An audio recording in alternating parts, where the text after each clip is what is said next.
Hi guys, it's X. Welcome back to my channel. If you're new here, please don't forget to hit the subscribe button if you like what I'm about to say or my videos. Thank you very much.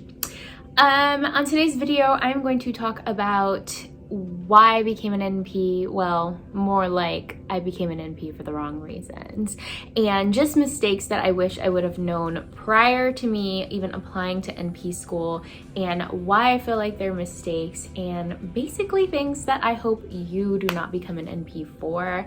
I know transitioning between a nurse and a nurse practitioner is completely different, so I just want to talk about some things that I learned along the way when I was in clinical in school and where I'm at today. So want to hear my thoughts and opinions, just keep on watching. Before you swipe me away or click me out of this video, please like, comment, subscribe, and share.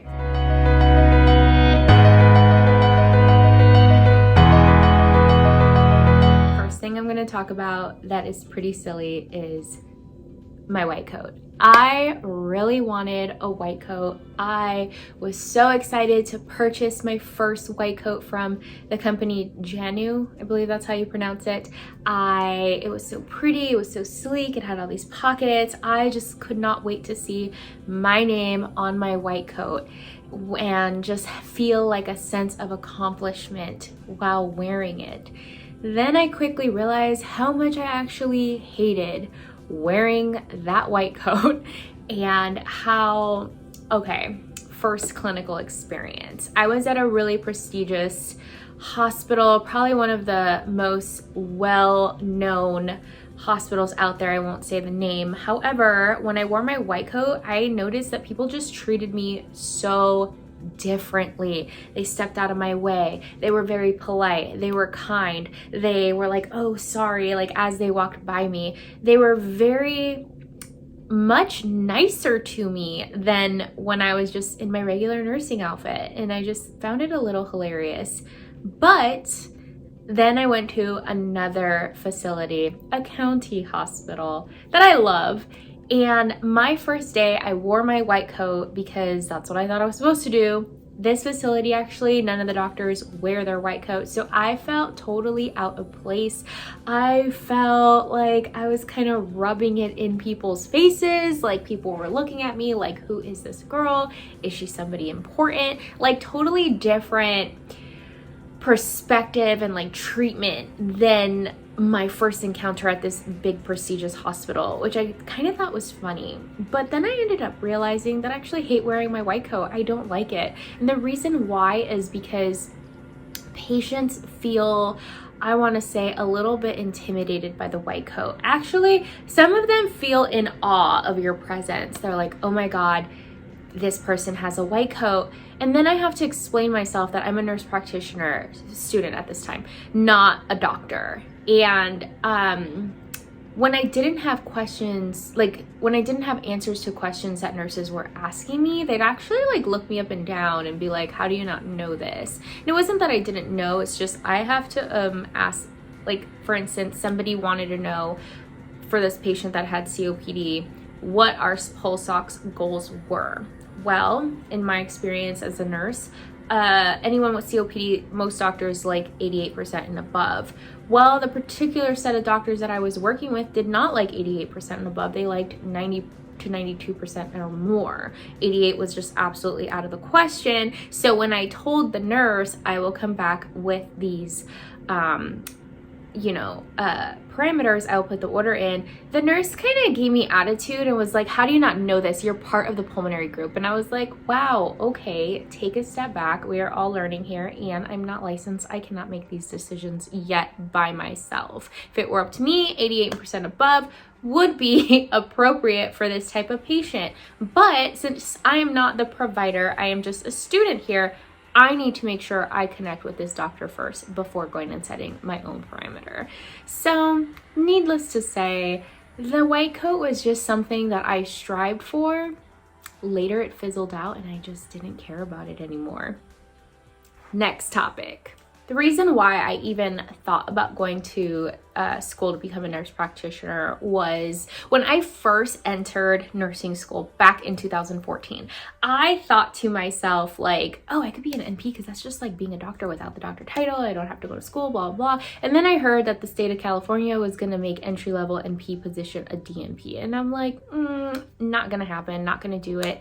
And then later on, 2 years into me being a nurse, I want to say this is about 2018 now, I quit my job at for-profit hospital and went to go work at a county facility where there was new interns. I've never worked with brand new doctors. Actually, when I was first became a nurse, every time I saw the doctor, I was like, oh my God, like they're very smart. They know everything. That is not true. Everybody has their own specialty and everybody is human and everybody has their own idea within their specialty of what is good and what isn't. So I learned to stop idolizing these doctors and thinking that they are just God, basically. I worked with these doctors that were not so nice at this first hospital. And when I went to a county doctor, I never let a doctor disrespect me ever again, because the doctors that I worked with at the county hospital, who were either interns, residents, or attendings, were the sweetest people I've ever met. They never yelled at me. They allowed me to voice my opinions and made me feel part of the team instead of just an assistant. And I really valued that. And so when I first started working with interns and med students, I didn't realize how much they don't know coming out of med school. I felt like I had this advantage of being a nurse for, at this time, 2.5 years almost, because I knew a lot more than what these doctors were showing me in rounds. And I was like, oh my God. So then they started asking me questions like, when do we start tube feeding? After how many days? When we order comfort care, like what orders are you expecting from us? And these were things that I was like, how, in my opinion, was like, how do you guys not know this? Like, is there no protocol that you follow? Like, did you not learn this in med school? Needless to say, I didn't know what they learn in med school. I've never been to med school at this point in my life, so I don't know what you learn. I don't know how much they know. I would hear them say like, oh my God, is this a Foley catheter? I've never seen one. Or I've never seen an NG tube insertion. And I was like, what? Like, this is crazy to me. But it was a new world to me. And because they started asking me questions, I started feeling like, I'm smart. I can do this. Like, I feel like, did I make a mistake? Should I have gone to med school? Like, am I smart enough to be a doctor? And a lot of the interns would ask me, like, why don't you become a nurse practitioner? And I was like, no. Like, after my BSN, I was like, I was so done. Like, I don't want to become a nurse practitioner. Like, I don't want to be a doctor. But then I got to see them do, like, central line insertions, intubations, running codes. And, like, that stuff excited me. And I was like, oh my God, if I can become an nurse practitioner and do these things, like, I'd be set. Like, this is exciting to me. So needless to say, this is what led me down my path to search for schools. And I was only a nurse for 2 years at this point. Sorry, my husband was trying to do yard work, but he was interrupting the video, so sorry for the noise until this time. Anyway, I was a nurse for 2 years at this point. I did not feel seasoned at all. Like, I did not feel ready or prepared to start nurse practitioner school. Like, I was a brand new ICU nurse. I just wanted to finish that part of my life. Like, I just wanted to get as good as I can before even trying. But I started seeking out schools just to get pricing, just to get, you know, kind of see how long it was, what the process was, what I needed for applications. And that's how I got suckered in to starting school right away. The recruiters are very good at their job, and she convinced me, like, why don't you just start now? And I was like, no, I just want to get information. She's like, well, we have a promo right now. We'll give you $700 off. Well, $700 in the grand scheme of $30,000, not really a lot, but I mean, I'm grateful for the offer, but I'm an anxious person and I just can't do that right now. Like, I need to take some time to really understand what I'm getting myself into before I do it. And she's like, what is your biggest hesitation? My biggest hesitation was that I've only been a nurse for 2.5 years. To become an NP when I barely am even seasoned, like, is just ridiculous to me. She's like, well, the program is 2.5 to 3 years. By the time you're done, you'll be a nurse for 5. And I was like, I never thought about it that way. So what did I do? I applied, I got in right away. I gave myself a couple of months before actually starting, but there were so many start dates in this program that I was basically able to start at any time of the year. So I did. And I don't regret it. I'm thankful. But the things I do regret is that it is nothing like your nursing license. You don't just go take an exam and then just renew every 2 years with some CEs. And that was my, I want to say, third mistake, was that I did not know what the renewal process was. My other mistake was I went straight into school with the thought process of, I want to be a mom, and I wanted to be a mom more than anything at this point in my life. And I thought to myself, okay, if I go into school right now and I can knock it out, I don't have to be an NP right away, and I can just use this whenever I want. No. So that I just felt like in this point in my life, if I were to not go to school, if I were to stop going to school, have kids, I'm never going to want to go back. That was my fear. Well, two things. One mistake was that I didn't know the renewal requirements for becoming a nurse practitioner. And depending on what board you take, you are required to have 75 to 100 CE renewals within a 5-year span, and you have to work 1,000 hours within the 5-year span. And that is where I was like, oh, I did not know that. It's not just something you pay for every 2 years. So before you think about going into NP school, know what the requirements are to renew your license depending on the certifying body in your state, because these are things, if I would have known, I probably would have not went to school right away. Because when I was graduating, I actually had no plans of becoming an NP right away. Like, I fought myself back and forth. Another mistake was I was not burnt out. I feel like a lot of nurses become nurse practitioners because they're burnt out at the bedside. I was not burnt out at the bedside. I'm still not burnt out at the bedside. I love my bedside job. And so that made me feel kind of stupid. Like, why did I go get this degree if I have no plans on using it for a couple of times? Also, going back to wanting to be a mom, 3 years ago, before, when I was looking into these programs, I wanted to be a mom more than anything, and I didn't want anything to take time away from my child or my children. So I decided to just jump right in and get this knocked out of the way. That way, when I was done, now that I'm 33, I can just focus on having kids now. Well, lo and behold, I am now 33 and I don't want children. I don't know what happened during nursing school, like nurse practitioner school. I don't know if it's because of the long hours and like how busy I was working full time, but I just have no desire to have kids now. And that was one of the biggest reasons why I wanted to get it over with and done right away, when I wasn't even feel like I was ready to go to school for this. But because I had this 5-year plan in my life, like, I felt like I had my whole life planned out. Like, okay, I'm an ICU nurse. I will train. I will start school in a couple of months. I will knock this out. I will have this on my back burner for if I ever need it, this NP, degree for anything. I can always fall back on this.